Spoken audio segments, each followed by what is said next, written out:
Assalamualaikum warahmatullahi wabarakatuh. Alhamdulillahirabbil alamin. Assalatu wassalamu ala asrofil anbiya'i wal mursalin wa ala alihi washabihi ajma'in. Puji syukur atas kehadirat Allah yang Maha Kuasa yang telah kita berikan kesehatan dalam beraktivitas semana semestinya. Salawat dan salam tidak lupa-lupanya kita bersalawat kepada Nabi kita Nabi Muhammad SAW yang berlafazkan doa Allahumma sholli ala Sayyidina Muhammad wa ala ali Sayyidina Muhammad.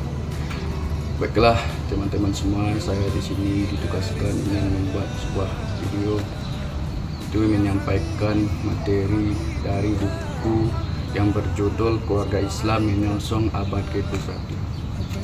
Bab yang akan saya sampaikan itu yaitu bab 6. Baiklah, saya akan menyampaikan bab 6 ini berjudul Menjaga Keseimbangan Keluarga.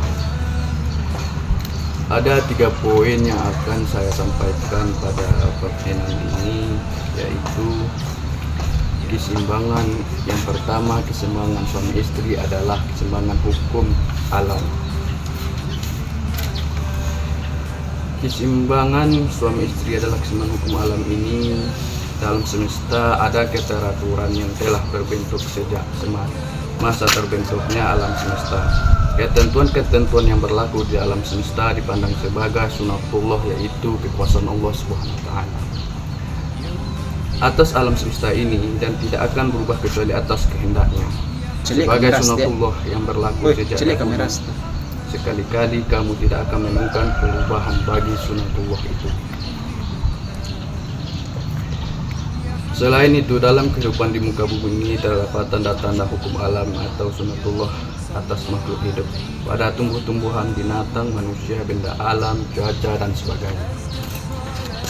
Terdapat tanda-tanda sunatullah yang tidak berubah kecuali atas ketentuan sunatullah juga, misalnya perubahan cuaca karena perubahan gejala alam dan terjadi antara siang dan malam.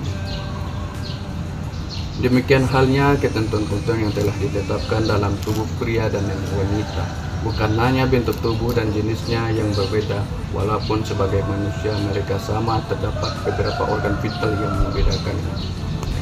Perbedaan sistem tubuh yang ada pada pria dan wanita itu seakan-akan telah dipersiapkan oleh alam dan merupakan garis ketetapan yang tidak dapat diubah. Begitu saja juga oleh manusia. Perbedaan itu tidak hanya dapat membentuk beban fisik tubuh, tetapi bahkan dalam membentuk perbedaan di dalam kumbul katanya. Dengan perbedaan yang ada, setiap wanita dan pria memilih kelebihan dan kekurangan yang mereka miliki. Daya tarik untuk saling mengisi. Hukum ini dapat dianalogikan pada gejala alam yang terjadi. Bumi dan bulan misalnya. Dua benda alam tersebut mempunyai daya tarik untuk saling mempengaruhi satu sama lain. Bumi mempunyai daya tarik terhadap bulan, begitu pula sebaliknya. Namun daya tarik tersebut tidak memungkinkan mereka untuk saling berbenturan. Daya tarik bumi yang lebih besar dapat membantu bulan untuk tetap beredar mengelilingi bumi. Itu yang poin pertama. Poin yang kedua yaitu hubungan timbal balik anak dan orang tua. Salah satu ciri yang ngetren atau cenderung di barat adalah semakin banyaknya tempat penampungan anak dan tempat penampungan orang tua atau panti jompo. Tren atau kecenderungan yang sudah lama budaya di barat itu menunjukkan keterpisahan hubungan antar anak dan orang tuanya. Karena kesibukan kerja, para orang tua di barat menyerahkan anak-anak mereka ke tempat-tempat penampungan atau penitipan anak.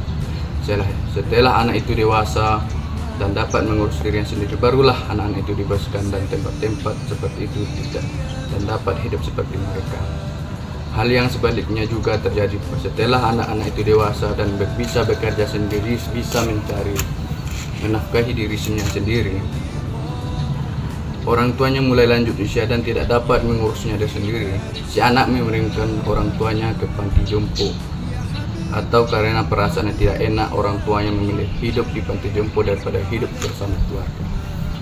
Kewajiban orang tua yang menjadi hak anak. Sebaliknya, si anak yang telah dikandung oleh ibunya kemudian lahir ke dunia dan dibesarkan oleh kedua orang tuanya berkewajiban untuk berbakti kepada kedua orang tuanya tersebut dan berbuat baik. Itu yang poin kedua. Poin yang terakhir atau poin yang ketiga yaitu pendidikan menjelang perkawinan. Perlu kita ketahui kepada teman-teman semua, perlu untuk menimba ilmu supaya mendapatkan keluarga yang Islam memiliki corak tersendiri dalam pendidikan seksual yang lebih tepat jika disebut sebagai pendidikan perkawinan.